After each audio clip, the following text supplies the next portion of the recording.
In this video, let's talk about how you can resolve the deep-seated, long-lasting conflicts with your parents so that you can have healthy relationships with other men. I wanted to take you on a field trip here with me out into this wilderness. It's such a beautiful evening on Saturday night. Many people are out there going out, coffee shops, bars, clubs, and here I am in solitude in this beautiful park. And it's a good opportunity to talk about parents. The pain, the wounds, the conflicts you've had with your parents. How do you handle that? How do you either say goodbye to your parents or how do you get completion with your parents? Completion is what Werner Erhard, the founder of S training, talks about, that we can't have normal life until we get completion with our parents. Otherwise, the conflicts, the wounds, they keep showing up all over the map, all over our different areas of life because we're still not fully resolved. We're still not fully ourselves. So there's something about our parents that is causing us to behave in ways that are irrational, erratic, that we're not really expressing ourselves from our true self, that it's still, the true self is still affected by the wounds and the pain from parents. So I'm going to recommend a 3-step plan for you to address, to receive completion from your parents. And there's one assumption that I think has to be brought out, has to be mentioned, that is different, that will make this process different than anything else you've done. And the one assumption is that you got to ask yourself, do you want more from life? If you're 60 years old and you don't really have big plans for your life, for the rest of your life, then this process won't be really necessary. But if you're the kind of man that's ambitious, that wants a lot more from your life than you currently have, then this process will be for you. It's a more direct process. And I believe that the more you want from life, the more you have to adjust your psychology. And as gay men, we have an extra amount of work to do. So this is even more important for gay men than any other person in society.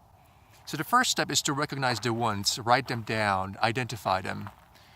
Sometimes you won't be able to do that because your conscious mind is covering up the wounds and social conditioning is causing you to negate them. In other words, we're supposed to look at our parents as gods. And because they are gods, we are not allowed to say anything about our parents that's negative. That may be an expression of anger, disappointment, because they're gods and we're supposed to worship them. So the starting point is to identify these wounds. And sometimes you need a coach, a counselor, sometimes you need to go into hypnosis to really find out how much pain there is underneath. Now for me, cannabis was helpful. I experimented with cannabis and that was the beginning for me to really reconnect with the pain from childhood. I was able to go into some really deep introspection, really deep moments of self-inquiry, almost like hypnosis with cannabis. Once you identify those moments, you gotta cry about it, you gotta express them. You know, some people cry, some people talk about it with other people, some people go to counselors, psychologists.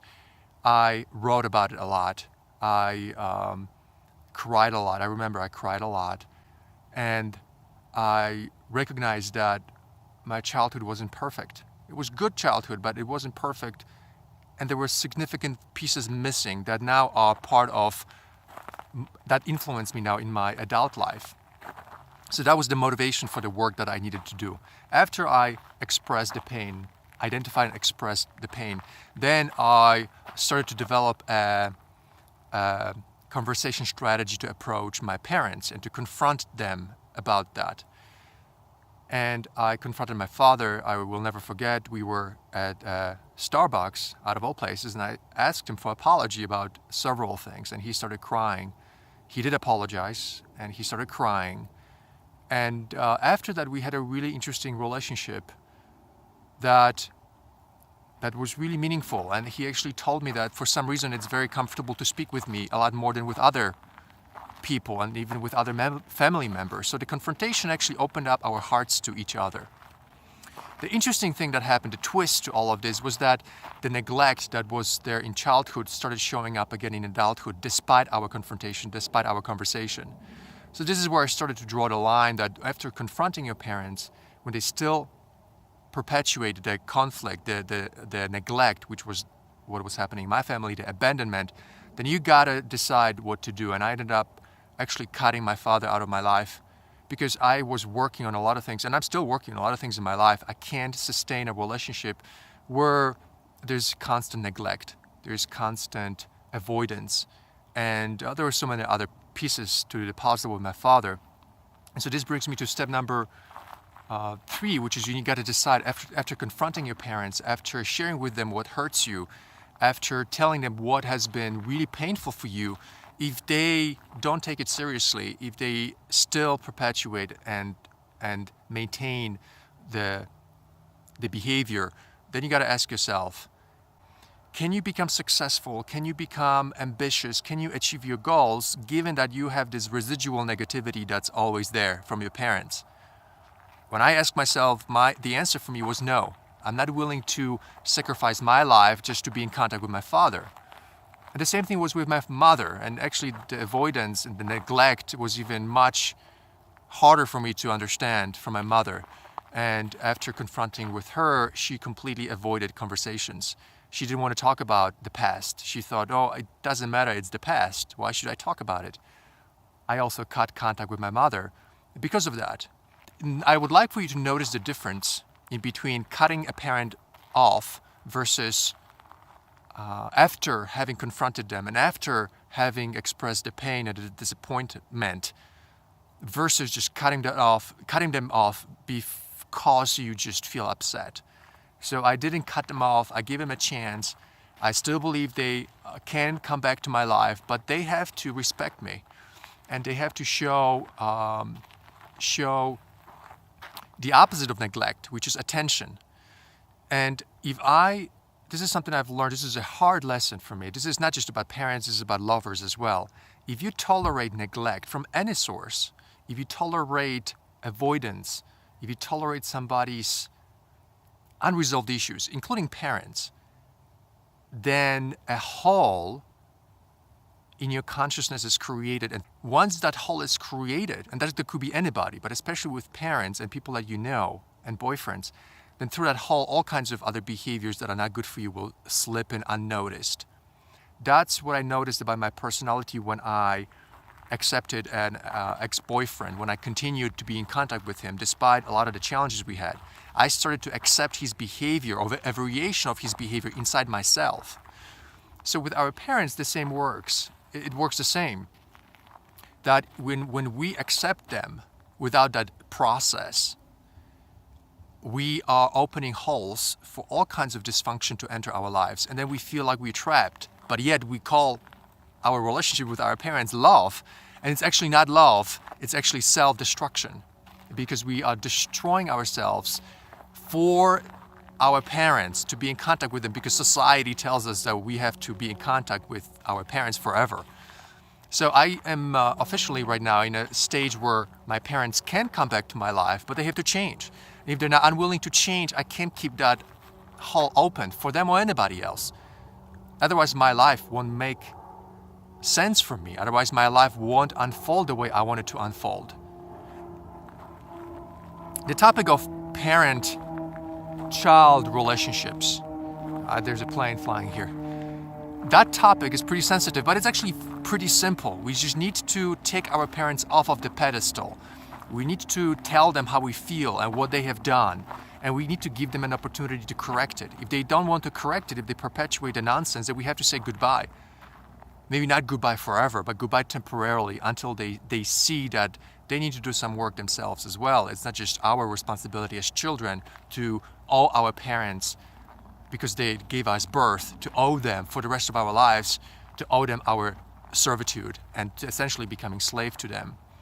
So I invite everybody to this 3-step process if there's trauma, if there's pain in your childhood, with your parents. Number 1, reconnect to the events, identify them, and feel the pain from that. Number 2, confront your parents. And at number 3, ask them for change. If they're not willing to change, then you have a decision to make.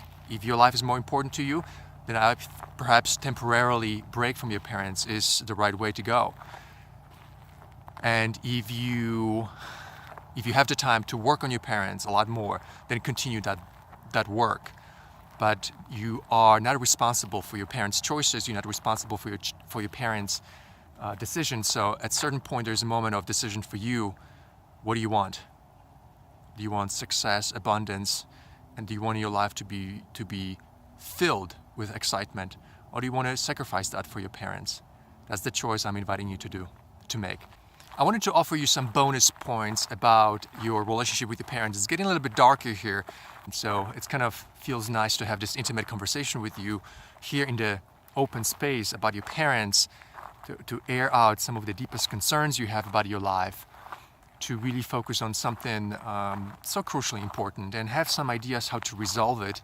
That is different than from the typical psychobabble and a lot of the protections that are built into society in regards to parents, and then defending parents at all costs and staying with them forever, even at the cost of your own sanity, your own life.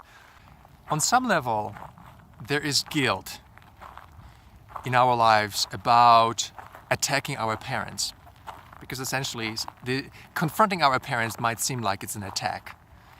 But in reality, you're actually defending yourself. So your self-esteem will rise through the roof because of the attention that you give to yourself in the context of your parents. Your parents' relationship with you is the most important relationship in terms of the opportunity for your personal development and opportunity for your success in your life. And what I mean by that is that if you defend yourself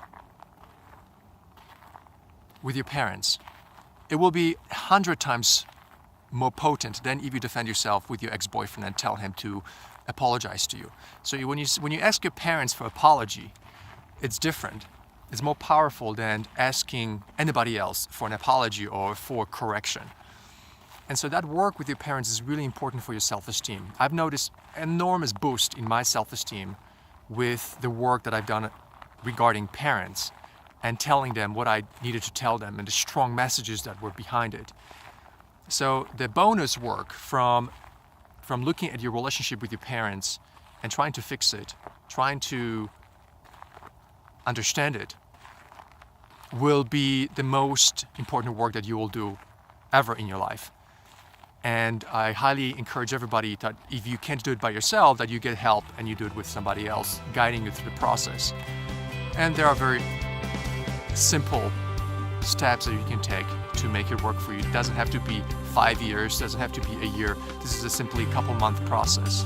Hey, this is Paul. I hope you enjoyed watching this video. For more videos like these, please subscribe to my channel, share this video with your friends, and until I talk to you in the next video, as always, go out there, think big, stay present, and be a leader in your life today. Thanks for watching. I'll talk to you soon.